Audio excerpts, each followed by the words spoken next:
Hello, everybody. Welcome to my new video series about becoming a certified management accountant. I do not have the pleasure of calling myself or having the CMA designation, but we're going to go ahead and explore it in this video series.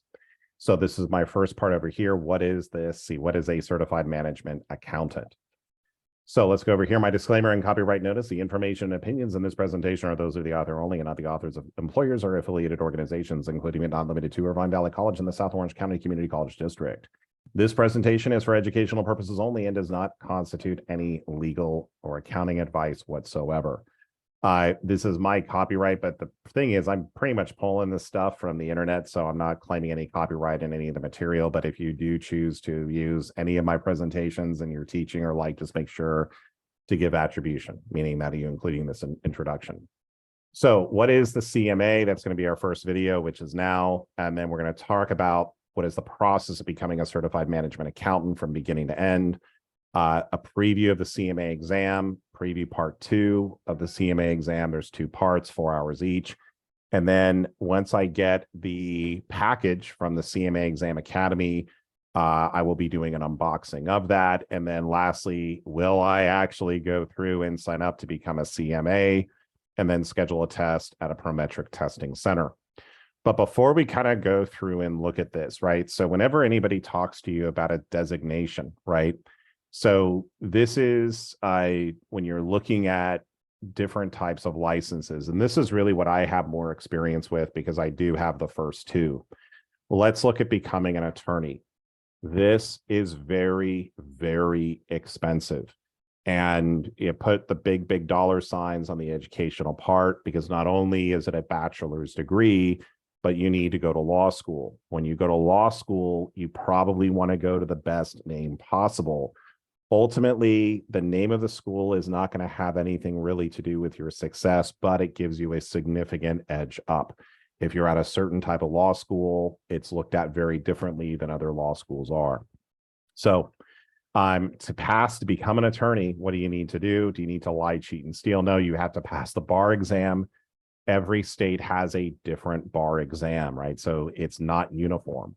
There is a part of it, which is the multi-state, which I think is uniform in all jurisdictions. So if you're going from one jurisdiction to another, you still have to go through and pass their bar exam because every state has their own laws. Opportunities, there are many, right? But the one thing I really want you to kind of look at, especially now, and this is in March of 2023, is what's happening with artificial intelligence. I had somebody tell me a few months back, he said, Bennett, I can save the time of having someone draft a document for me by using a service that's pulling from all these different resources. And you just need to make sure that, especially now with artificial intelligence, that if you are thinking about going to law school, how is this going to be impacting you, especially with regards to AI? They've even shown things recently where the chat GPT was doing it better, I think, than someone taking the bar. So it's kind of crazy. But again, just make sure, because if you're going to law school, in addition to your bachelor's degree, that is a 3-year full-time investment in going to law school. And it is very expensive. So again, you also want to go to a good name law school, a lot of things there to really kind of think about. I did make a video about becoming an attorney versus CPA. What's the best way to go? So you want to go ahead and look at that. I'll put a link down below. Next one, certified public accountant. Now for the education here, I'm just putting the $3 signs because you've got a bachelor's degree, and at least in California, then you need another 30 semester units, which can be done at a community college, which in California is probably going to be obviously going to be the cheaper way to go. So again, bachelor's plus 30 semester units. The CPA exam you take is uniform, right? So if you take and pass the uniform CPA exam, you can basically practice in most states. Now, I would suggest getting licensed in like California first, and then say, okay, well, again, biased. Then if say, oh, I want to go to South Carolina, what would I need to do to become licensed in South Carolina? You just would want to go through and look up those different parts. There are many different opportunities for CPAs, and I'll show you this in a moment. Enrolled agent. right? What do you need to do to become an enrolled agent? Believe it or not, this is the degree which you basically pass something called the Special Enrolled Agents Examination. There is no educational requirement. So boom, you're done. And in terms of the opportunities, and I'll show you this in a moment by going on to Indeed, they're pretty good. And lastly, we have the certified management accountant. Now, you just need a bachelor's degree, and then you have to pass the exam. I'm going to do a separate video on those different requirements. But let's go through here, and this is really what I want you to do. And again, don't believe everything that you see on the internet. Now, if I go through and type in attorney,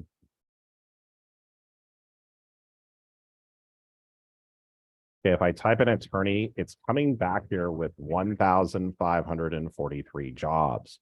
So, wow, attorney at law, business and estate planning attorney, all-star litigation attorney, 7+ years of experience, staff counsel, civil litigation attorney. So there's a lot of different things that are out there. Now, obviously, some firms get very, very sensitive about going through and saying like, okay, where are you? Where did you go to law school? Like, did you go to top, those kinds of things. So again, and if you kind of think about it, is that if I'm a workers' comp attorney in Anaheim and I'm making 70 grand a year and I need to service $300,000 of debt, which is after tax, this is pre-tax dollars, this is the challenge, right? Is that if you're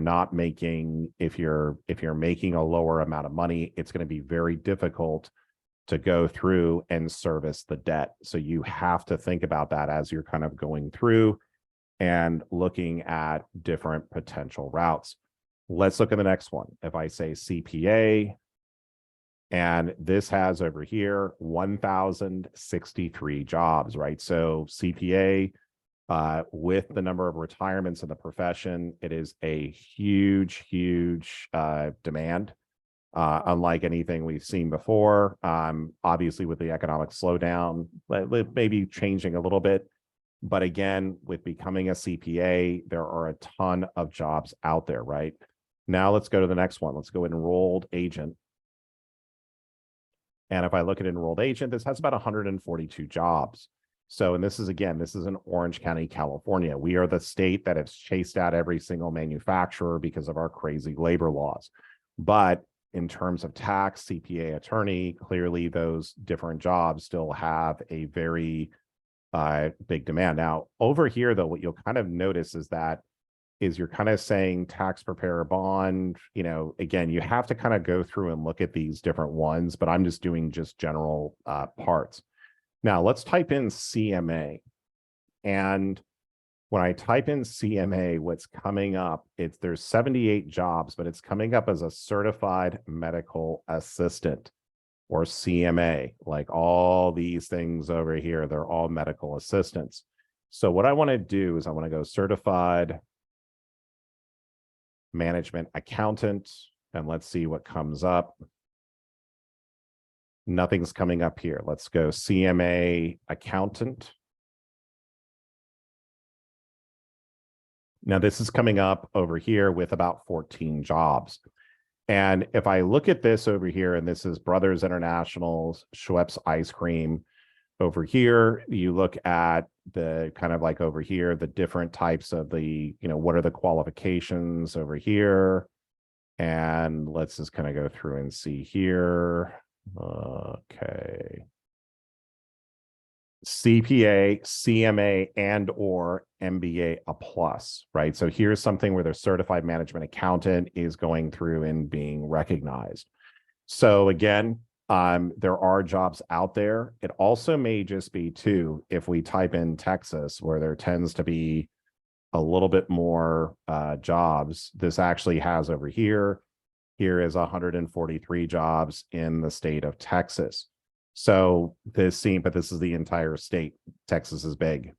So again, if I look over here and if I look at this and kind of look at here, like what are the different qualifications, must have one of the following certifications: CPA, CIA, Certified Management Accountant, or CISA. And that's really, so again, when you look at these, when anybody ever tells you to have a certain designation, this is the first thing you need to be doing, because if I'm going to be spending a lot of time or money on this designation, it has to make sense to me. So, but let's kind of talk about going through and looking at becoming a certified management accountant. So the reason why I'm doing it is it's thanks to you. So I now have over 2,000 subscribers. Again, thank you to my subscribers. And I was reached out to by the CMA Exam Academy. And they said, okay, do you want to be an affiliate? Meaning that you basically do an unboxing and kind of talk about this on the channel. And I said, yeah, this is actually kind of sounds pretty cool. And I had actually already had access to Becker CMA over here, Becker CPA review, believe it or not. So this is their CMA exam review. But what Becker also has as well is that they also have a CPA exam review. And so that's usually the one that I'm kind of going through and showing. But over here, we've got a CMA exam review. And I'll go over this in one of the later videos. So I had access to Becker CMA. So I kind of said, okay, well, if I'm really affiliate and I'm not going to tell you to become a CMA unless I actually kind of go through and do it myself or kind of go through and do that research. But let me just kind of talk about the reasons why I'm considering it. So this is not something that I need, because I'm a licensed California CPA. I'm a licensed California attorney, and believe it or not, I'm a licensed real estate broker, which I've never used, but I do have my broker's license.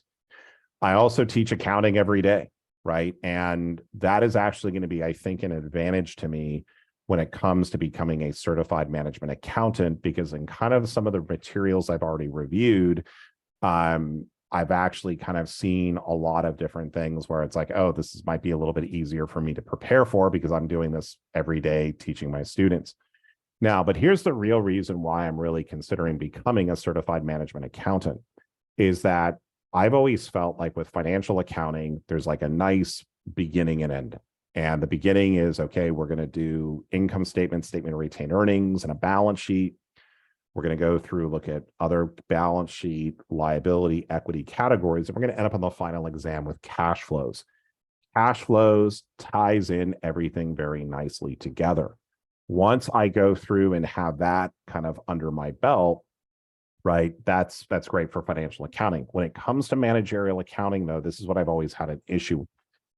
I'd start out by looking at financial statement analysis, right? One of 12 chapters. That is a very difficult chapter to test on. So again, part of the reason why I want to become a CMA, because maybe I can find out a better way to better teach it. Basically the other parts of managerial accounting, right? So we've got job order costing, process costing, activity-based costing. Then we get into cost volume profit, absorption versus variable costing, budgeting. Then we get into standard costing, followed by, I think it's departmental budgeting. And then you get into the last two chapters, which are decision making. And, what are the different business decisions you can make? My whole thing is like, if I'm going to do this, the real reason why I want to do this is I'm trying to improve my teaching of managerial accounting. I want to make it better. And so perhaps by looking at becoming a certified management accountant, I can maybe find some new methods or other ways that I can actually make it more digestible for students. So again, that's the real reason why I'm kind of looking at doing this. And more importantly, if I'm going to be an affiliate or if I'm going to be doing an unboxing, I'm not going to recommend something to someone unless I've actually really kind of gone through and explored it, which is really kind of the whole purpose behind this video and other videos I'll be going through and making. And that's really the whole thing is like, I can't really recommend it unless I ultimately want to become one. But I also just want to make sure that you're kind of aware of like, what are the different parts about being a CMA? Does it make sense for you? Okay, so I want to thank you for joining me on this very first video of this series. If you have any questions or comments, please feel free to leave a comment below, or feel free to send me an email at 1812cpa@gmail.com. I look forward to seeing you on future videos. Have a great rest of your day. Have a good one.